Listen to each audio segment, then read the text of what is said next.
Lord. இயேசுவின் நாமத்தினால் உங்களை யாவரும் வாழ்த்துகிறேன். இந்த நாளுக்கூட இந்த கால வேளையில உங்களை சந்திப்பதில் ஏசப்பா கொடுத்த இந்த கிருபைக்காக நான் நன்றி செலுத்துகிறேன். ஒவ்வொரு நாளும் ஏசப்பா நம்மோடு அவர் பேசி கொண்டிருக்கிறார். நான் விசுவாசிக்கிறேன் இந்த வார்த்தைகளை கேட்கும் போது ஒரு தெய்வீக விடுதலையே உங்க வாழ்க்கையில நீங்க பார்த்து கொண்டு இருக்கிறீங்க என்று இந்த நிகழ்ச்சியை வெறும் நீங்க மாத்திரம் பார்ப்பதில்ல, உங்க சொந்தக்காருக்கோ இல்ல உங்க ஃப்ரெண்ட்ஸுக்கோ நீங்க ஷேர் பண்ணுங்க. இது மூலியமா கர்த்தர் அவங்க வாழ்க்கையிலும் ஒரு விடுதலை கொடுத்து கர்த்தருடைய நாமம் மையப்படுவதாக. ஆமென். இந்த நாள் கூட ஏசப்பா நம்மோட வேதத்துல இருந்து ஏசாயா 59 அதிகாரம் 1 வசனம், ஏசாயா சாப்டர் 59 verse 1 வேதம் சொல்கிறது, இதோ ரட்சிக்க கூடாதபடிக்கு கர்த்தருடைய கை குறுகி போகவில்லை, கேட்க கூடாதபடிக்கு அவருடைய செவி மந்தமாகவில்லை. ஆமென். ஆண்டவர் சொல்றாரு, உங்க வாழ்க்கையில அற்புதங்களை செய்ய என்னுடைய கை குறுகி போகவில்லைப்பா, உங்க ஜெபத்தை கேட்க கூடாதபடிக்கு அவருடைய காதுகள் மந்தமாகவில்லை. ஆமென். நீங்க கேட்கலாம், தம்பி ரொம்ப வருஷமா ஜெபம் பண்ற, ரொம்ப நாட்களா நான் ஜெபம் பண்றேன், ஆனா என் ஜெபத்தை கர்த்தர் ஒன்னும் பதில் கொடுக்கலையே, கர்த்தர் என் ஜெபத்தை கேட்கிறாரா, என்னுடைய வாழ்க்கையில ஒரு நன்மையை பார்க்க முடியலையே, ஒரு அதிசயத்தை பார்க்க முடியலையே, உபவாசம் இருந்து ஜெபிக்கிற, தனிப்பட்ட ரீதியில ஜெபிக்கிற, ஆனாலும் என் ஜெபத்துக்கு ஒரு பதில் கிடைக்க மாட்டேங்குது, என்னுடைய வாழ்க்கையில ஒரு நன்மை பார்க்க முடியல, ஒரு விடுதலை பார்க்க முடியல என்று கேட்கிறீங்களா? கர்த்தர் சொல்றாரு, என் அன்பு மகனே, என் அன்பு மகளே, உங்களுக்கு அற்புதம் செய்யக்கூடாதபடிக்கு என்னோட கை குறுகி போகலப்பா, உங்க ஜெபம் கேட்க கூடாதபடிக்கு என் காது இது மந்தமாகல. ஆனா அது ரெண்டாவது சொல்லுகிறது, உங்கள் அக்கிரமங்களே.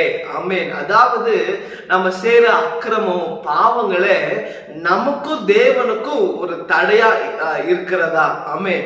பாருங்க, ஏசப்பா நம்ம வாழ்க்கையில அற்புதங்கள் செய்யக்கூடாதபடிக்கு, நம்ம ஜெபங்களை கர்த்தர் கேட்க கூடாதபடிக்கு என்ன தடையா இருக்கிறதுனா, நம்முடைய வாழ்க்கையில இருக்கிற பாவங்கள் தடையா இருக்கிறது.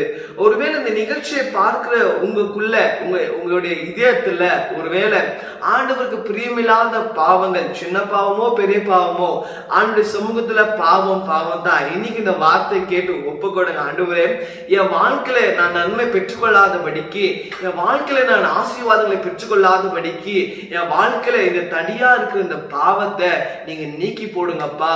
நீங்க ஒப்பு கொடுக்கும் போது கர்த்தர் சொல்றாரு, உங்க வாழ்க்கையில அநேக வருஷமாய் தடியா இருந்த காரியங்களை இந்த நாள்ல கர்த்தர் உங்க வாழ்க்கையில அதை செய்ய போகிறாரு. அநேக வருஷமாய் மூடப்பட்ட வாசல்களை கர்த்தர் உங்களுக்காக அவர் திறக்க போகிறாரு. இந்த நாளில கூட இந்த வார்த்தை கேட்டு நீங்க ஒப்பு கொடுங்க. ஆண்டவரே, ஒருவேளை இந்த ஆசீர்வாதத்தை பெற்றுக்கொள்ளாதபடிக்கு, இந்த நன்மையை பெற்றுக்கொள்ளாதபடிக்கு, இந்த சுகத்தை பெற்றுக்கொள்ளாதபடிக்கு என் வாழ்க்கையில ஒரு பாவம் இருந்தா தயவாய் இன்னைக்கு ஒப்பு கொடுக்கிற அந்த பாவத்தை மன்னித்துங்க, என் வாழ்க்கையில ஒரு ஆசீர்வாதத்தை கொடுங்கன்னு ஒப்பு கொடுத்து ஜெபித்து பாருங்களேன். இந்த நாளே கர்த்தர் உங்க வாழ்க்கையில பெரிய காரியங்களை செய்ய வல்லவரா இருக்கிறார். ஒப்பு கொடுக்கிறீங்களா? ஜெபிக்கலாமா? ஆண்டவரே, இதோ இந்த கால வேளையில நீர் எங்களோட பேசின இந்த வார்த்தைக்காக நன்றி ஆண்டவரே. ஆண்டவரே, எங்க வாழ்க்கையில அற்புதங்களை செய்யக்கூடாதபடிக்கு, ஆண்டவரே எப்ப எங்க ஜெபங்கள் கேட்க கூடாதபடிக்கு தடியா இருக்கிற இந்த பாவத்தை எங்களை விட்டு அகண்டு போடும்படியா நாங்கள் ஜெபிக்கிறப்பா.